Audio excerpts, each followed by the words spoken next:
Buenas, hoy os traigo el wrap up del mes. Se me retrasa un poquito porque tengo obras en casa y todos los días están toda la mañana y casi toda la tarde con las obras, y desde mi cuarto se escucha muchísimo porque es justo el edificio de abajo y se cuela todos los ruidos.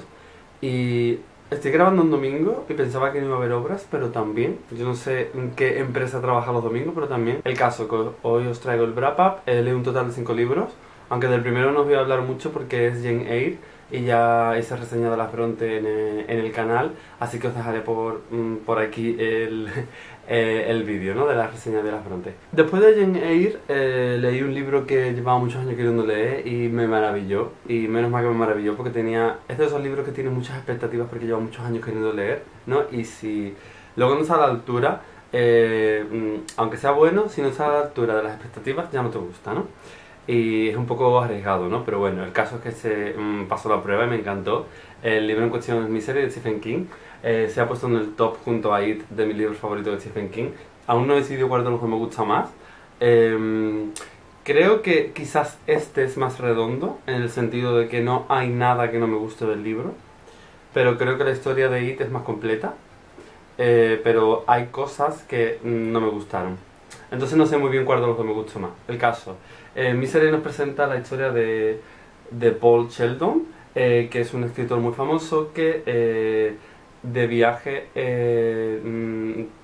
a su ciudad para entregar el manuscrito de su última novela, la cual llevaba 2 años escribiendo como apartando un poco de la sociedad, tiene un accidente y resulta gravemente herido. Un accidente de coche. Resultará que una mujer lo auxiliará en la carretera, lo llevará a su casa y resultará ser una ex enfermera, ¿no?, que lo atenderá, lo empezará a curar, le dará pastillas, no sé. Se irá descubriendo que la mujer esta que lo recogió se llama Annie Wilkes y es, digamos, su fan número 1. Este hombre tiene una saga muy famosa de libros, cuya protagonista se llama Misery. Y resulta que Misery, ¿no?, es el personaje favorito, ¿no?, de Anne. Y acaba de publicarse justo ahora la última novela de Misery.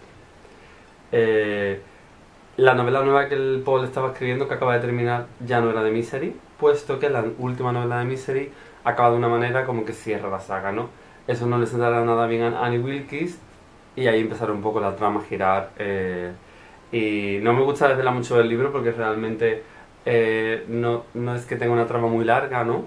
Pero sí es muy intensa y de tal modo yo creo que con la película y con el libro yo creo que casi todo el mundo conoce la trama, no os voy a develar nada nuevo.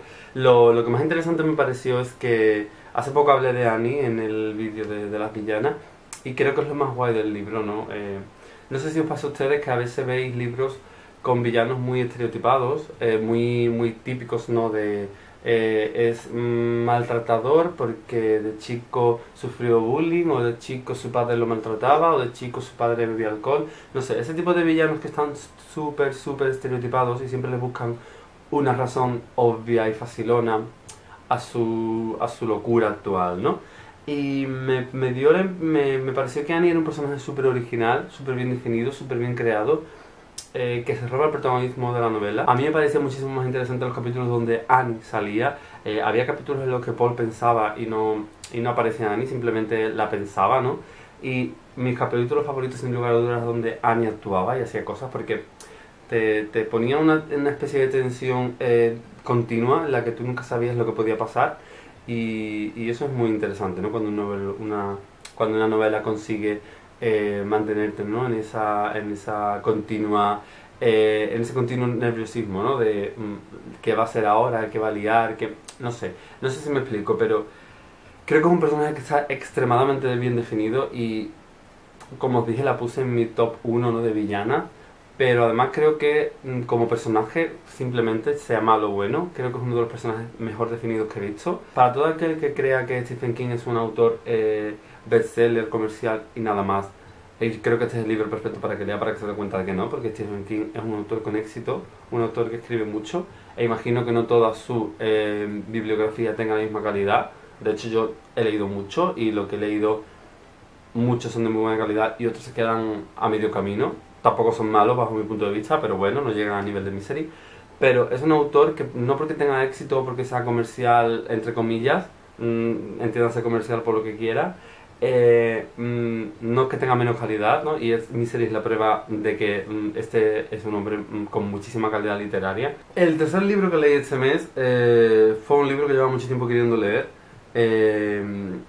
pero normalmente este tipo de temas de libros me saturan un poco, ¿no? Porque hablan de la guerra civil, en este caso, y me pasa también con la Segunda Guerra Mundial, que llega un punto que cuando has leído algunos libros sobre el tema, seguir leyendo sobre el tema muchas veces como que te satura, ¿no? Como que te cansa y prefieres buscar otras historias, aunque tengan un contexto bélico detrás, que, que vayan sobre otras historias que a lo mejor no te resultan tan conocidas, ¿no? Pero bueno, los retrasé por eso, pero cuando lo leí me maravilló y el libro en cuestión es Los girasoles ciegos de Alberto Méndez. El libro está formado por 4 relatos que de alguna manera se entrelazan entre ellos y iremos viendo, ¿no? Hay diferentes personas que a causa de la guerra civil esa van a haber afectado sus vidas, incluso en algunos casos su vida peligrará y, y no sé, no quiero entrar en detalles porque como digo son 4 historias independientes, el libro es muy cortito, las historias son muy cortitas, creo que la primera dura 18 páginas solo, con lo cual no os voy a desvelar cosas de la trama, solo os diré que está maravillosamente bien escrito y yo creo que es el libro orientado a la guerra civil que he leído que más me ha gustado.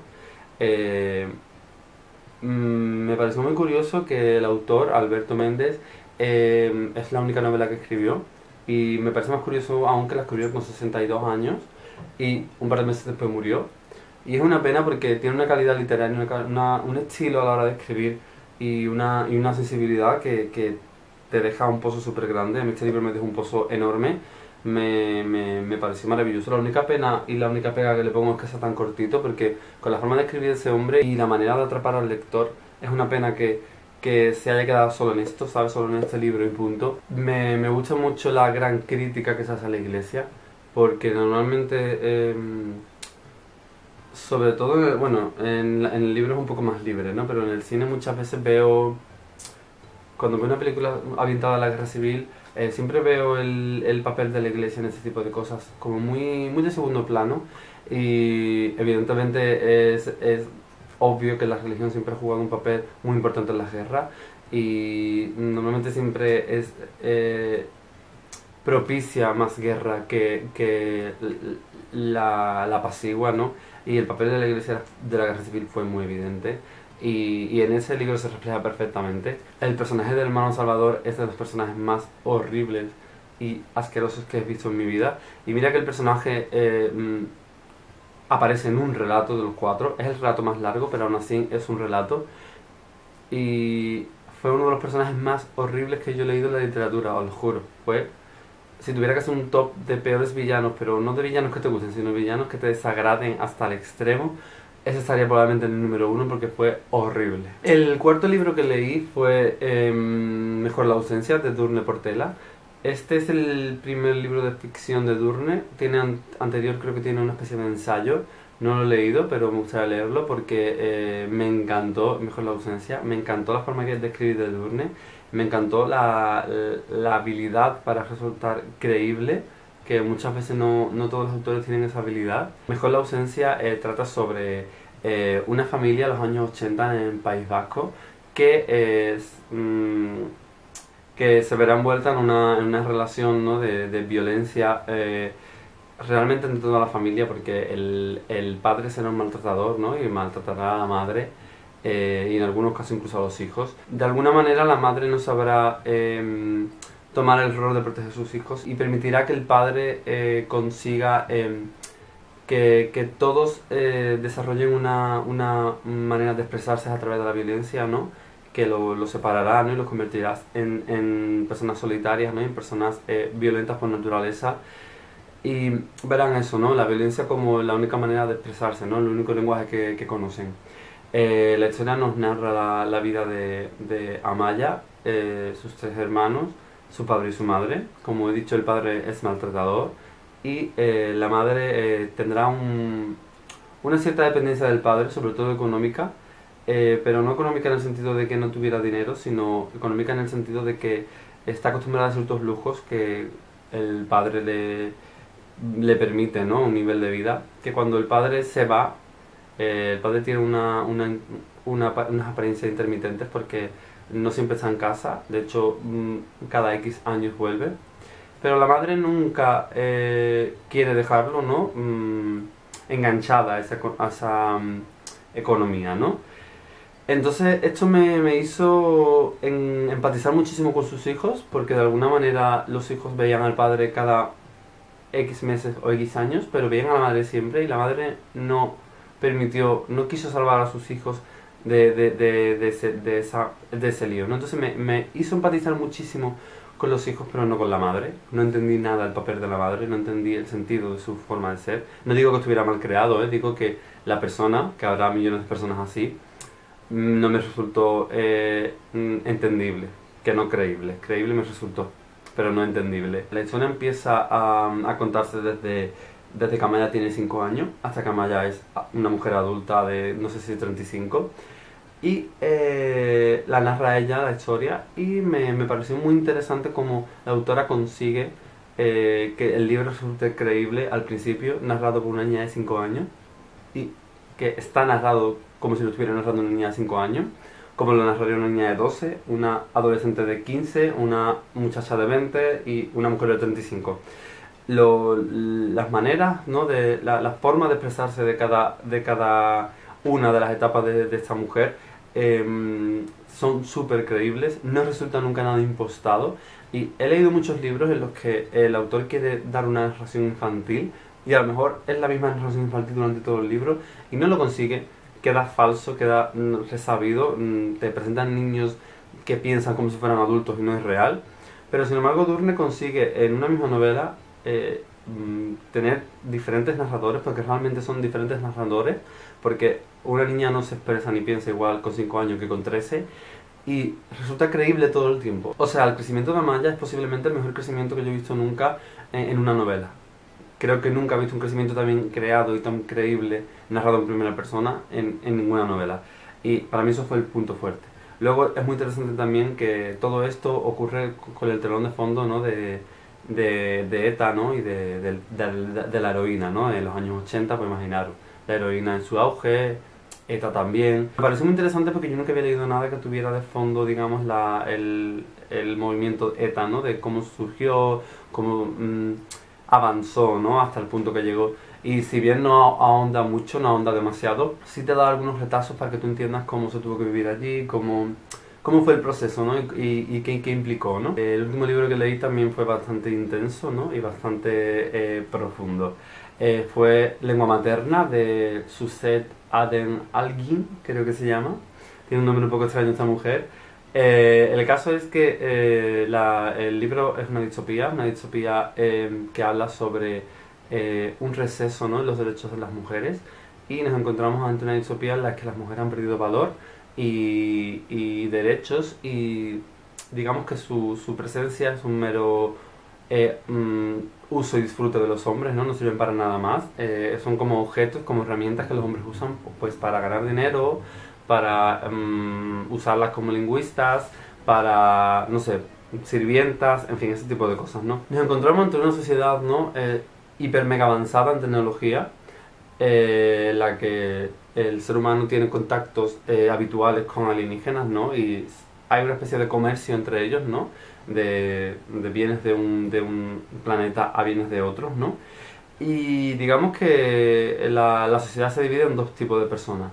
Las personas normales, entiéndase normales así, y los lingos o lingas, que son lingüistas, que nacen, digamos, de una misma familia, digamos que entre ellos siempre se juntan entre ellos para que, digamos, los genes de ser un lingüista, ¿no? Y de la facilidad para aprender idiomas se mantengan, ¿no? en la familia, ¿no? Como cuando se casaban antiguamente los reyes, ¿no? Que se mantenía la sangre, ¿no? Real, pues lo mismo.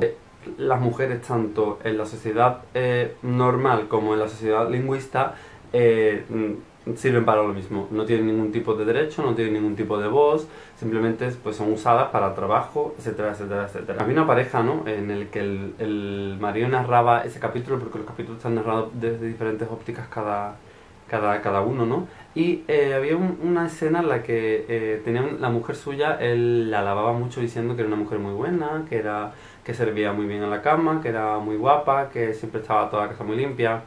Ese tipo de mierdas, ¿no?, que siempre se echa encima de machismo no típico.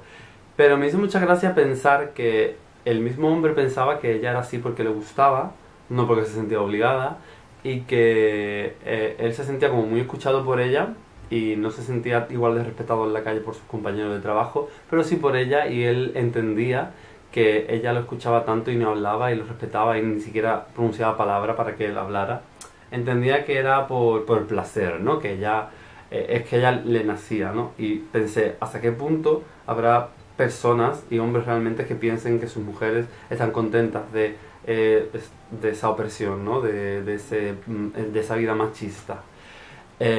Lo curioso de las distopías es lo que siempre decimos, ¿no? Lo que siempre pasa, y es que cuando ves en las distopías retazos de vida real, es lo que te da miedo, ¿no? Las distopías me parece que son un género que da mucho miedo, muchísimo más que el género del terror, porque puedes ver fácilmente cómo se puede conseguir, ¿no?, ese mundo, cómo ese tipo de detalles, digamos, exagerados que te muestra una distopía, no son tan exagerados si lo pones en un contexto actual y piensas, bueno, pues yo he vivido situaciones o sé de situaciones que son parecidas a eso, ¿sabes?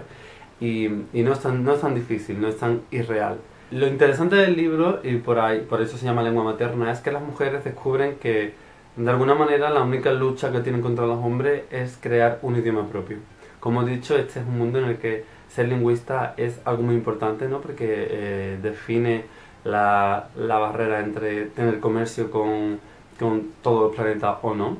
Entonces, como que es muy necesario que los lingüistas trabajen para el Estado y ayuden, ¿no?, a esas comunicaciones, y las mujeres deciden que la única manera que tienen de expresarse y de hablar de esas cosas que los hombres no le permiten hablar, y de tener poder, ¿no?, y libertad, es creando su propio idioma, y va sobre esto, ¿no?, sobre la creación de un idioma creado por mujeres para mujeres, ¿no?, para de alguna manera sentirse libre, ¿no? Yo creo que el idioma es muy importante, y el idioma define muchas veces la percepción que tenemos de la realidad. El problema que encontré en el libro, y me gustó mucho, el único problema que encontré en el libro es que había partes que eran un poco técnicas, ¿no?, propias del lenguaje, ¿no?, de la autora es lingüista, entonces digamos que hay veces que puso partes poco atractivas y muy técnicas que quizás sonaban un poquito aburridas, ¿no?, y casaban un poquito.